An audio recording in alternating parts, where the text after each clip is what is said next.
good night, good evening, depending on what time it is, wherever you are in the world.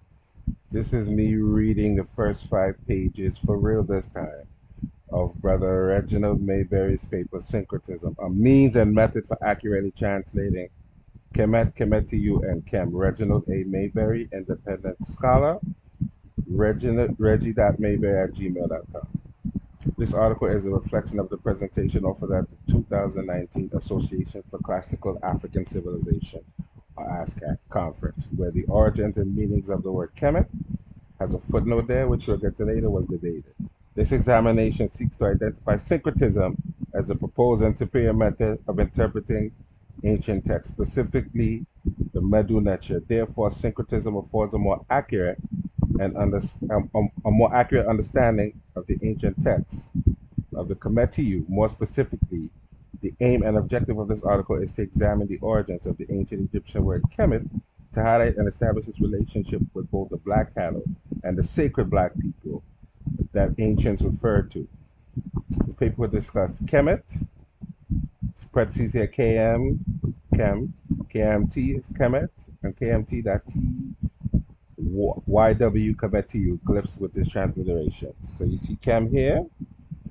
This is really the Kem glyph. This is just what they call a phonetic completion.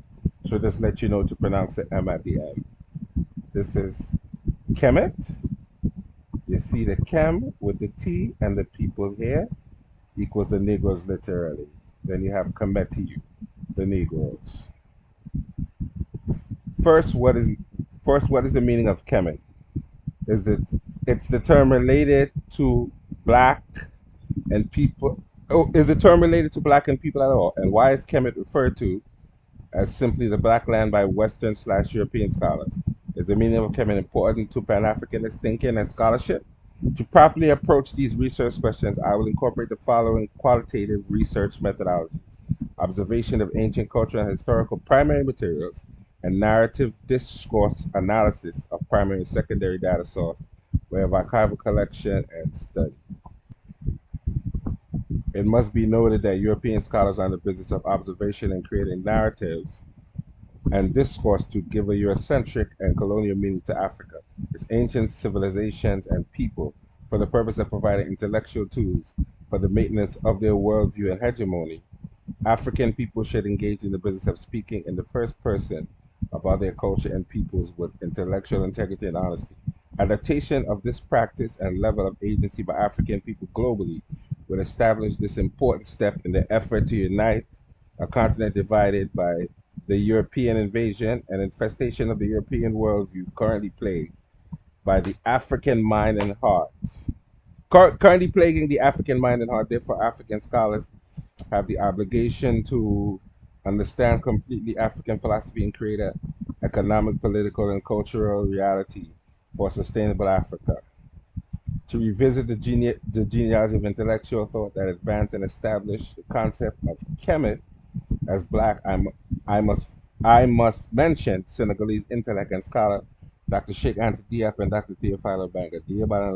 Diop and Obanga will collectively challenge the world in what is known as the Cairo Symposium. There's a footnote again to debate the peopling of the Nile Valley.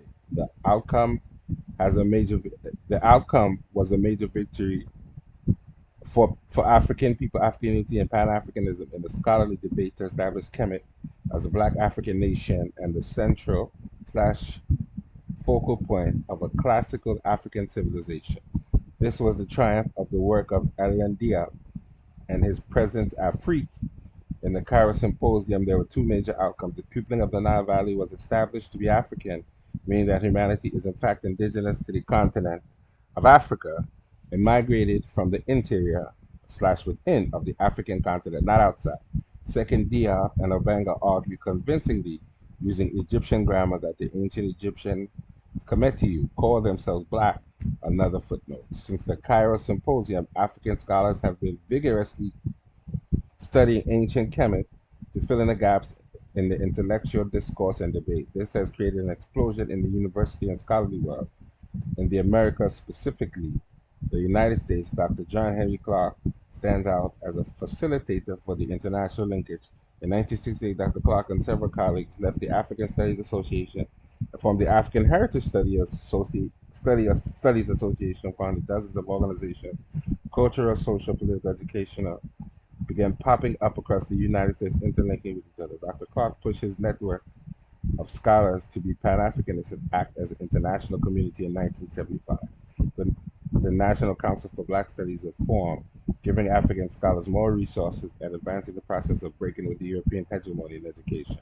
As such, building on previous scholarship, the research method, design, and strategy applied here to establish a relationship between Chem, Black land, and people decisively will be decisive will be descriptively explanatory and comparative in the form of syncretism as it relates to ancient Kemet civilization and ideas while examining, finding, and interpreting the transliterated graphemes Kemet, Kemetiu, and Kem in context of the sentences they exist. What is syncretism? Many scholars have written on this analysis. I will use the following from Richard Gordon for it applies to ancient Egypt. Quote, its new meaning was summarized by Andrew Lang in relation to Egypt in 1887. The word denotes process whereby various god names and god natures are mingled so as to unite the creeds of different nomes and provinces, but the obscurity of the process at work has meant that the term's real value lies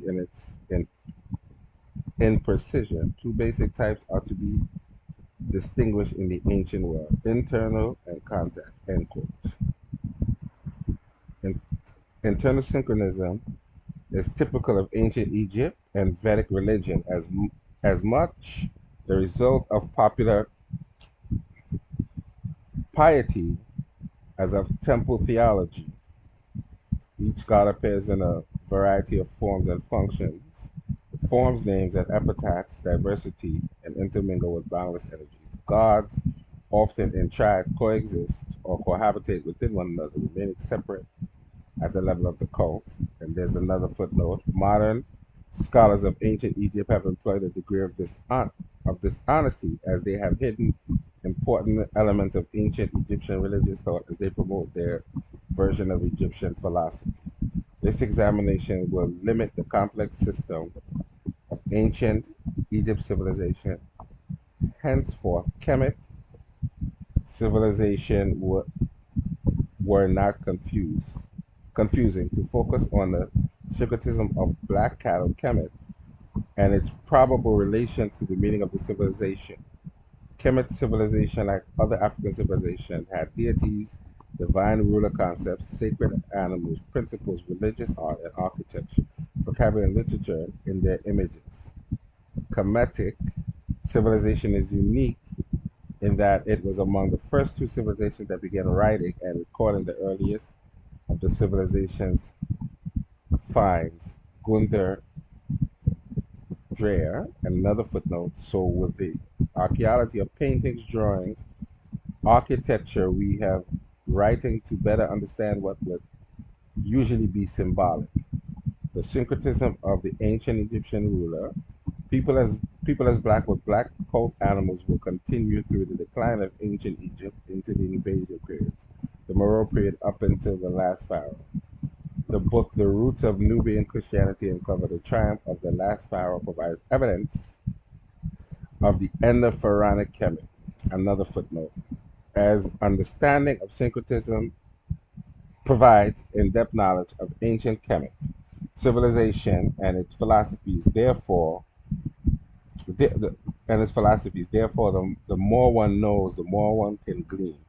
Dr. James S. Mbidi, in the introduction to this classic book, says, and I quote, Africans are notoriously religious, and each people has its own religious system with a set of beliefs and practices. Religion permeates all departments of life to the degree and so fully that it is not easy or always possible to isolate it. A study of these religious systems is therefore ultimately a study of the people themselves and all complexities of both traditional and modern life. That's a footnote. Dr. Jacob Carruthers began his first chapter called Orientation and Problems In the redemption of ancient Egypt, another footnote with a statement from Magameli Mabona, he states, I quote, but to arrive at the proper estimation of the cultural values of any society is necessary to grasp first the philosophy, or rather the metaphysical attitude which underlies these values. History and architecture shows that there has been in Africa a civilization which extends from Egypt to Angola, from Timbuktu to Zimbabwe. This civilization consisted of a complex of cultures which in their structure shows a marvelous form and thematic uniformity to be observed in their literature and mythologies. The counter-arguments and analysis presented in the 2019 ASCAC conference with prior debates indicated that those arguing that Kemet and Kemetiu meant something other than having the root black did so as a result of not analyzing the text/word in the context of the sentences in which they were born. Therefore, the conclusions were highly unscientific and incorrect, and at worst, the arguments were speculative. In short, the methodology utilized and presented here will analyze the graphemes and transliterations of Kemet and Kemetiu from the context of the sentences that they originated. They will put into context. In essence, they will put into context syncretism. Syncretism is applied to support the arguments and supply references in order for the reader to understand the arguments. The case of Kemet. Diab's argument on the subject of Kemet in the UNESCO Symposium in Cairo was that the following: the Egyptians had only one term to designate themselves, Kemet, the Negroes, literally. This was the strongest term existing in the Pharaonic term to indicate blackness. It is accordingly written with a hieroglyphic representation, a length of wood charred at the end, and not crocodile scales. This word is the etymological origin of the well-known root comet, which has proliferated in the modern anthropological literature. That's another footnote. To support their position, pictured here is the primary pyramid of is the primary pyramid of Unas, the first recorded pyramid text where the king Unas uses Kemen Kemen. Ma Ahat Unas Pen Ma'ab Ab Wi Tepeth Smawi and Tut Is Sakem Sikem Sa Sikemet Mesu Sit Bak Sinku Fed Wapet. See, this Una stands among you. Two horns are on his head, like two wild bulls, for you are indeed the black ram, son of a black sheep, born of a bright sheep, suckled by four sheep mothers. So this is the transliteration, this is the translation. The text can be interpreted as a passage of authority. The king Unas is asserting that he is a black ram born with two horns like wild bulls, son of a black sheep, born of a bright sheep. Here, black ram is Sakem, and black sheep is Sitkemet. We must keep in mind this is a statement of syncretism, and in the beliefs of ancient Kemet civilization, this relationship existed. This relationship is not unique to the way other religious figures are introduced in texts. A familiar example of this exists in the Bible. The hair on his head was white like wool and white as snow. White as snow. And his eyes were like blazing fire. His feet were like brass glowing in a furnace. And his voice was like the sound of rushing waters. That's another footnote, number 50. For the ancient Kemet civilization, the description of other divine kings following the same tradition as with us. This statement in the language of the ancient Egyptian is the following.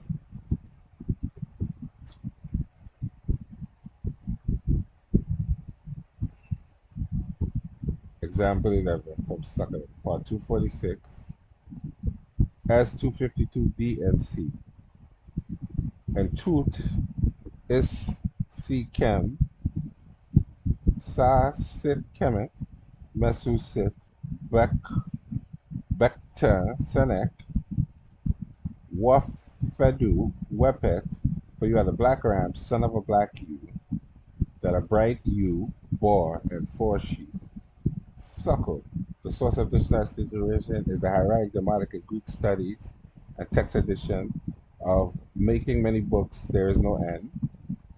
Fecht Chickriff in honor of Spen P. Belden. That's another one. The author says this passage survived in later Egyptian funerary literature, making an appearance a millennium or thereabouts later in the Book of the Dead, henceforth BD spelled 177. The author also included this source to make the point that this tradition continued. Example 12, Book of the Dead 177, Papyrus of Geth Session. And Tut is Sir, Kem Sir, Sir, Sir, Kemet, Missy N, Shri Tib Baket, Sen, Sen Ku, M, Ifdet, Wepi, for you are the black ram, son of a black ewe, that a bright sheep bore and a suckled at the breast of four sheep. So we're going on to this will be the last page that I will read right here once we get to the end of this. Certainly one can make an argument that this Kemet Kemet has nothing to do with the origins and meanings of the people of ancient Egypt.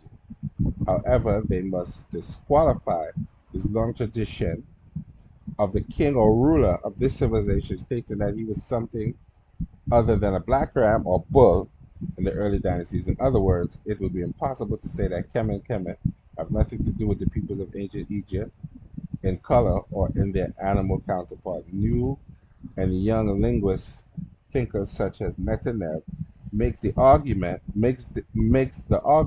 in linguistics and Kemet Kemet mean black people directly, and has argued this with linguistics. It is well settled that ancient Egyptian civilization was a continuous civilization of culture, ritual, rulership, ideas for at least 3,000 years. This assertion and assessment here is that the ancient that ancient Kemet was a civilization that built itself on concepts from its past.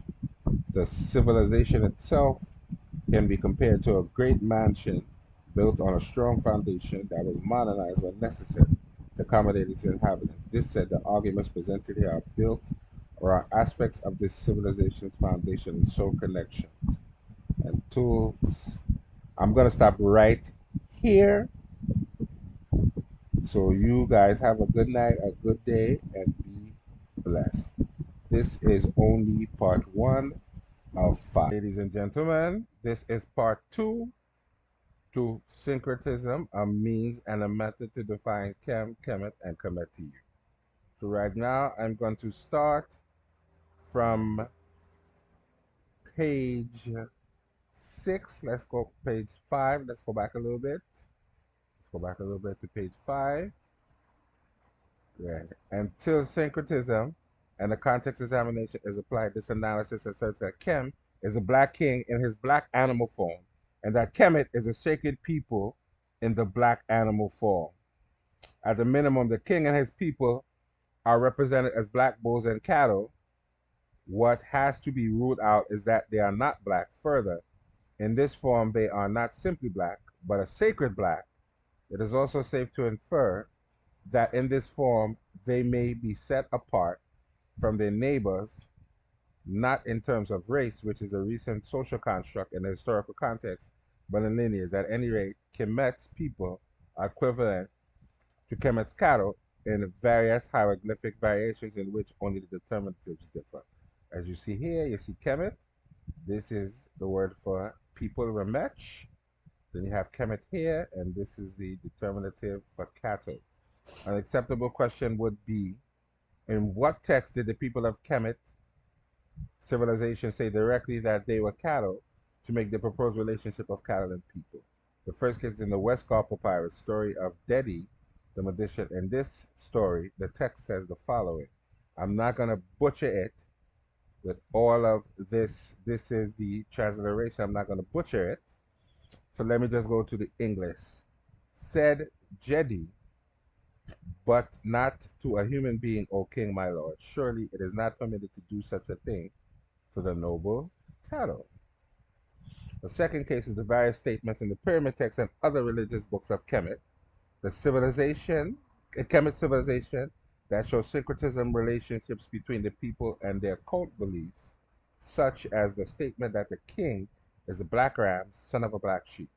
The third case is King Keti's instructions to his heir, Merikari, says, I'm not going to bother to read the transliteration to butcher it. Provide for men the cattle of God, for he made heaven and earth at their desire. He suppressed the greed of the waters. He gave breath of life to their noses, for they are likeness of him, which issued from his flesh. He shines in the sky for the benefit of their hearts. He has made herbs, cattle, and fish to nourish them. This statement from the Westcott Papyrus, humans are the noble cattle, the Unas Papyrus, the king is the black ram born of the black sheep, and King Keti puts in perspective the relationship of men and cattle, calling them the cattle of God, Hen Remech, Awat, Net, Neta. Dr. Jacob Carruthers instructs us that in ancient Kemetic civilization, the text drama is a mode of inquiry. And of course, we have the two bulls here fighting. I would not attempt to read this method. That's the following plate. It's from Flanders Petrie at Atribus. It comes from the tomb of Mary II, North Wall. It is part of the tombs in Hagaresh in the Kemwer, Great Black Bull Gnome. The text is rendered as Day of Victory of a Bull of the Black Cattle. In this tomb is the drama that Dr. Carruthers instructs us to look for. The tomb drawing was rendered in the first intermediate period where ancient Kemet was in disarray from a long reign from the Nasut Bidi Pepi II and plagued by famine. It could be described as a period of strong bulls looking to inherit the leadership. In this context, was the rendered text about the cattle? What was the rendered text about the cattle, or was this about bulls charging each other for leadership?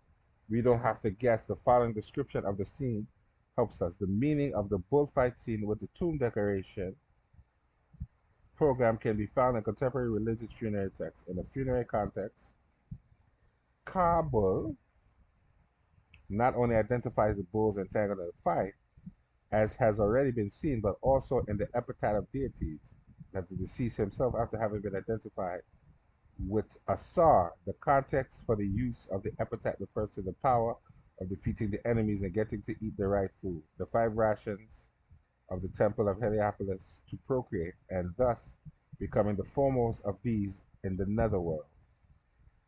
In the Black American tradition of Christianity, thousands of sermons would have equated this with people and their condition looking for a leader. If we could look for syncretism, we see that the strong bull comes from a sacred people. In this context, the sacred people are represented by sacred black cattle, Kemet. Again, biblical tradition has its people looking for saviors. Hopefully one can see the drama to help understand why would the ancient people of Kemet be merely talking about cattle when they are in a fight for their life. The problem of Kemetiu. The meaning of the grapheme and its transliteration has been a problem for those arguing in the relationship for those arguing its relationship to ancient Egypt.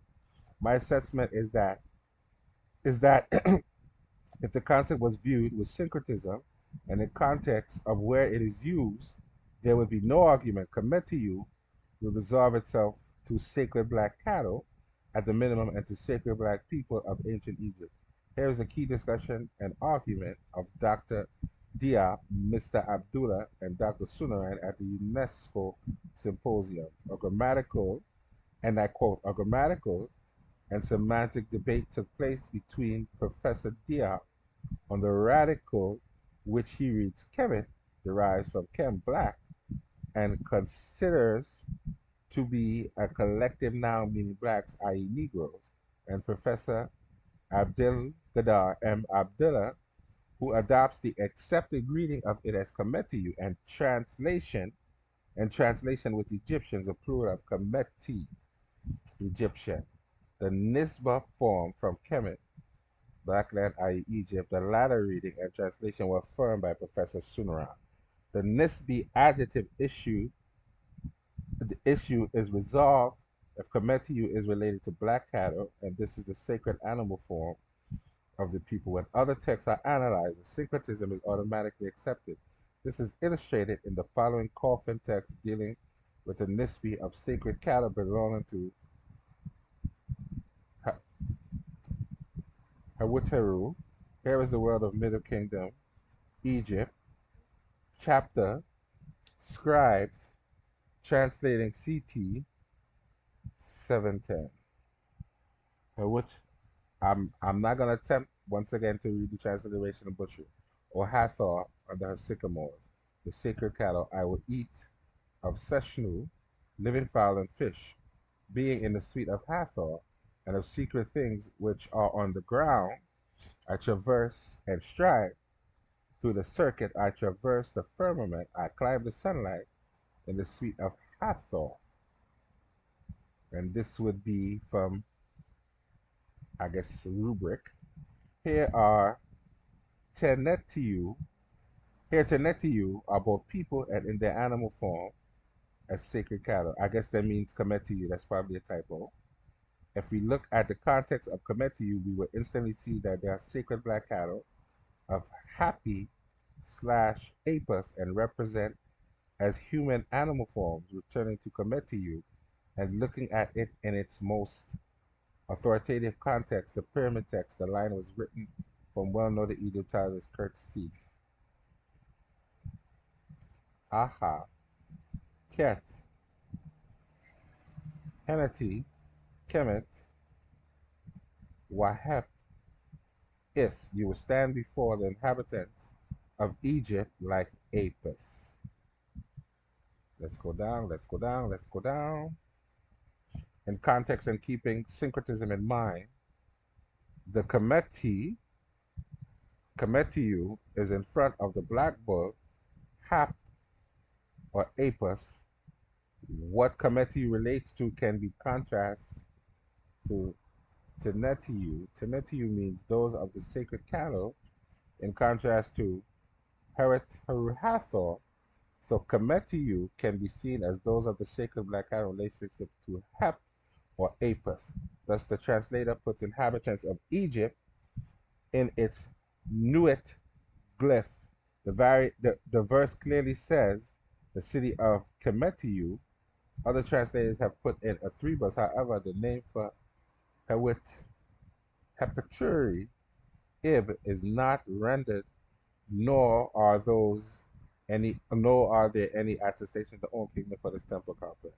This early sentence fragment found in tomb UG, I've translated it as stating, "You royal fellows of Happy." Happy is the black bull. Hep is the black bull Apis.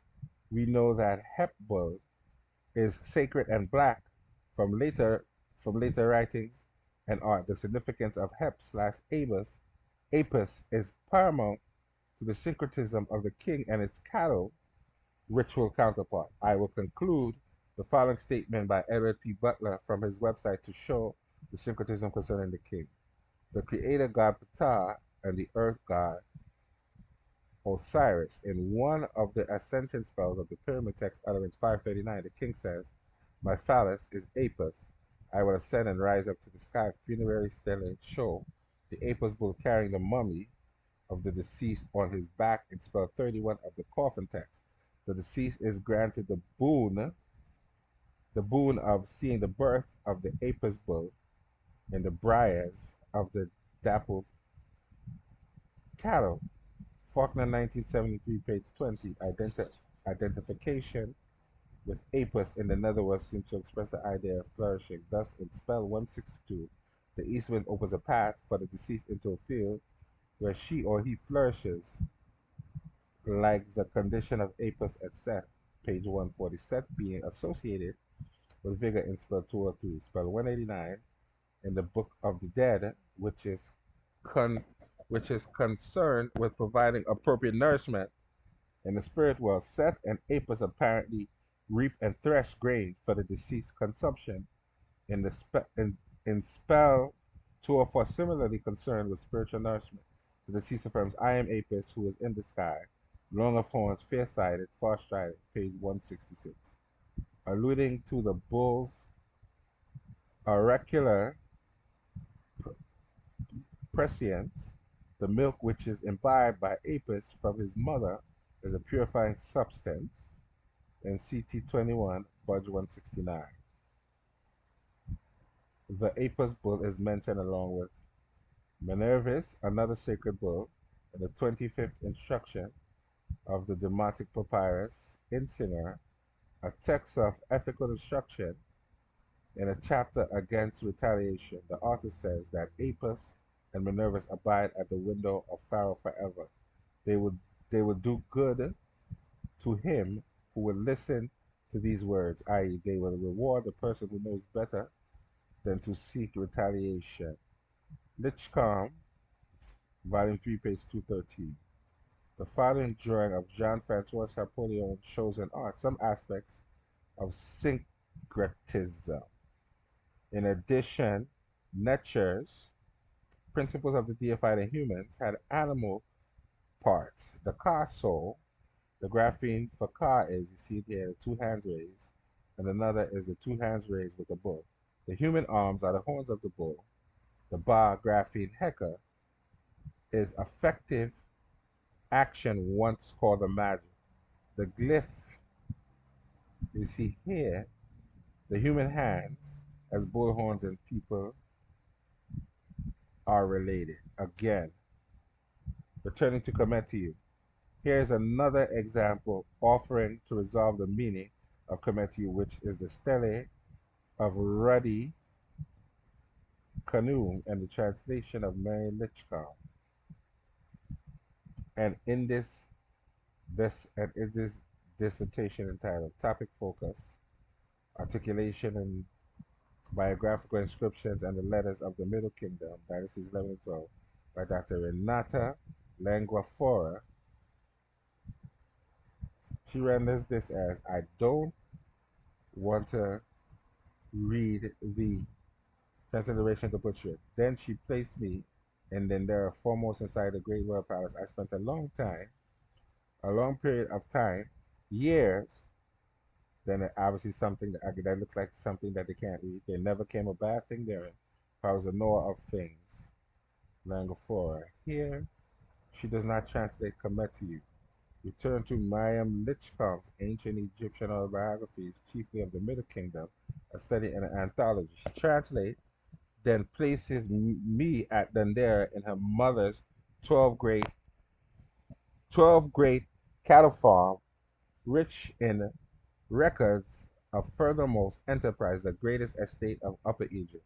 I have spent a long time there, a span of many years, without there being a fault of mine, for my competence was great. Mariam Lipscomb does not translate Kemetiu to Black Cattle Farm, but this is what the context says.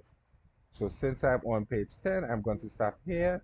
Thank you so much for tuning in. Have a blessed night, evening, morning, or whatever time of day it is where you are.